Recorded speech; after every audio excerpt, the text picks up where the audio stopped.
Hello people, it's a Secret Anime Fan here. Today's video is a review, discussion, recap, however you want to name it. Hey, let's go with all three of Promised Neverland chapter 1 to 8. I'm going to be discussing the event, so expect spoilers, and yet again, I'm one chapter behind I think, but I thought I might as well make this video anyway. Okay, I think I will call the title of this video Resolve and Reality Checks because there were a lot of the two. So basically this whole chapter is a dialogue between Emma and Norman and Ray. Bits here and there. Yeah, Ray here and there sees a thing or two. So yeah, we see that Emma and Norman have two different ideals on how to deal with the demons. Emma wants to go to the route of saving the demons from total annihilation by spreading the blood of the royals. So the demons no longer need to rely on humans for food, and then she wants to take all the cattle children over to the human world by crossing the seven walls and create a new promise with a symbol / god.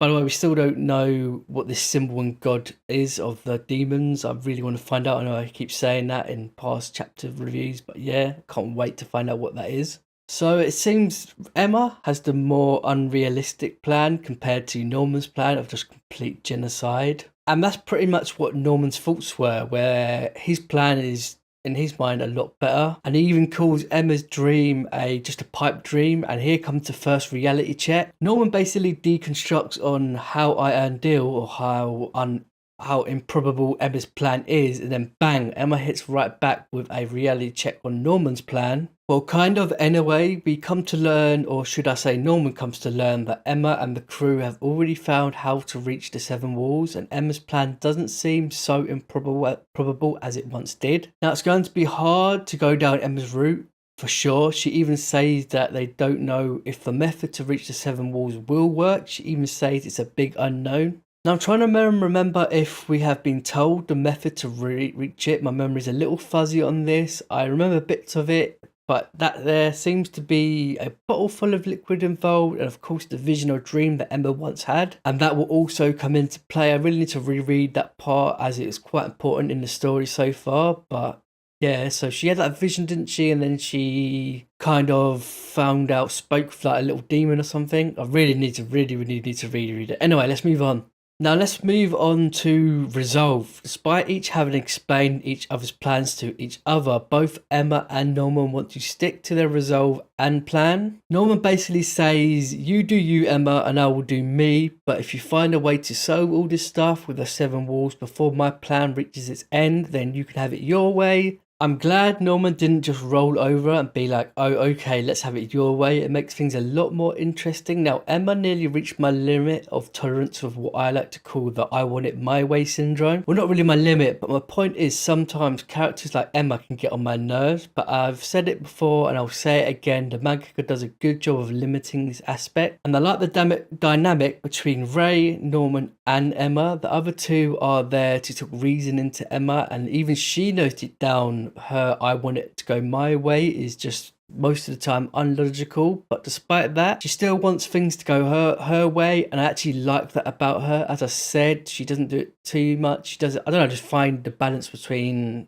the three very good, and I think it's well done in this manga. I got to mention Emma's facial reactions were on point in this chapter, whether it be her sad face that perfectly displays her emotion, or her funny optimistic face that had me laughing, and some of Norman's face were gold too. I don't know, I just liked it. I loved it, to be honest. Now let's talk about one point in the chapter I found interesting. When Emma tries to take some of Norman's burden of being leader or god, as Emma says, and I'm glad she did say that because Norman does sometimes come across like he's a god, and that's exactly what I thought when Emma said you don't have to be a god anymore, because that's basically what he had basically become. He basically walks around the resort and is reacted to like he's some kind of god / cult leader. Now, I'm not saying he thinks he is either of the two. It just comes across like that when he interacts with the children in the resort, which comes back to the dynamic, or shall I say relationship, the three have. I'm glad they don't treat him any different to what they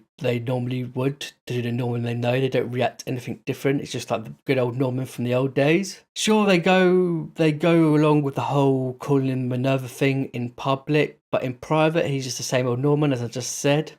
I also like the actual moment that Emma goes and just hugs Norman, and I found it a very touching moment. Would have been better if it was a group hug, but just Emma and Norman was fine. Actually, now that I think about it, they did have a little group hug at one point, but hey, let's move on from that topic. Is it just me, or does Ray's character design look a little different this chapter? Well, to me it did anyway, and to be honest, I like it. His hair seems to be a little bit more tame and less edgy. And they look a little bit more grown up. Sure, Norman is noticeably more grown up, but the other two, especially Ray as well, in this chapter looks a little more grown up. So it's nice to see that they actually are looking slightly older, not just the same as they were when they first started. Because when they first started, how old are they again? They're like 12. And must have been at least a year since they set out from Gracie Field. I need to check all that again. So yeah, it's nice that they're looking older. Now I want to quickly talk about the sad face Norman makes after the whole exchange of words and the hugs and all that stuff. I know I've just talked about the hug actually, so scrap that. But I couldn't help feel sorry for him. It's clear he still carries a lot of weight on his shoulders, plus the feelings he obviously has for Emma could be seen in this face alone. Looks like the face of a person in pain. This could be the Emma thing or what he's about to do in the story. Could we see a slight waver in his resolve to carry out his plan? It may come back to bite him. Let me know what you think in the comment section. On the other hand, Emma seems to be dead set in her resolve to not just save the cattle children, but the demons